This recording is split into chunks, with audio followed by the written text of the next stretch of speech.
My 2-year aid mission to Alsatan ended, and my wedding date was scheduled for next month.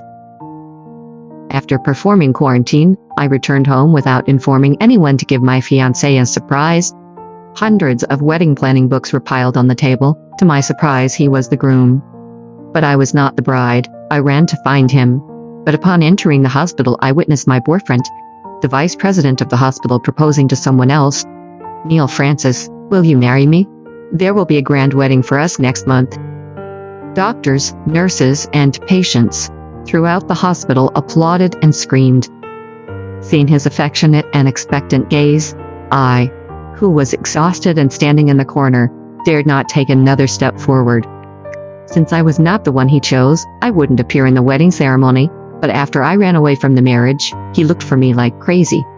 The proposal scene decorated with roses was mixed with the smell of hospital disinfectant, but it didn't make people uncomfortable.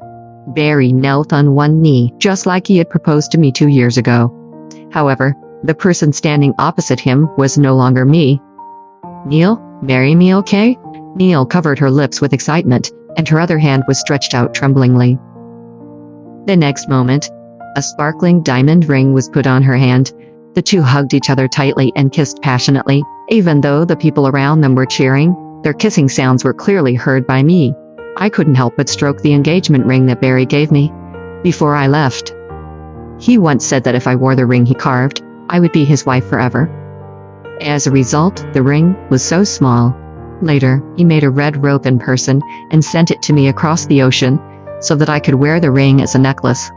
Maybe because the red rope became weak. After the passage of years, it broke when I pulled it hard, without the rope to hold the ring in place. It instantly fell and rolled to Barry's feet. He glanced at the ring at his feet, picked it up, and threw it into the trash can. It was like throwing away my 10 years of deep affection for him after successfully proposing. Barry gave a nurse a hint, and the latter began to distribute wedding candies and gifts to everyone present. With the blessing of all the people, the two walked past me, holding hands. I held the gift in my hand and hurriedly pulled up my mask. "Barry, isn't the wedding prepared for Mia? Is she worthy of my elaborately prepared grand wedding? After working in a place where the condition is hard for 2 years, she must be ugly when coming back. Every time she video chats with me, I have no desire to answer it, for fear that I will vomit. Barry, if Mia comes back and finds out that I am the bride, will she scold me?" He scratched Neil's nose lovingly.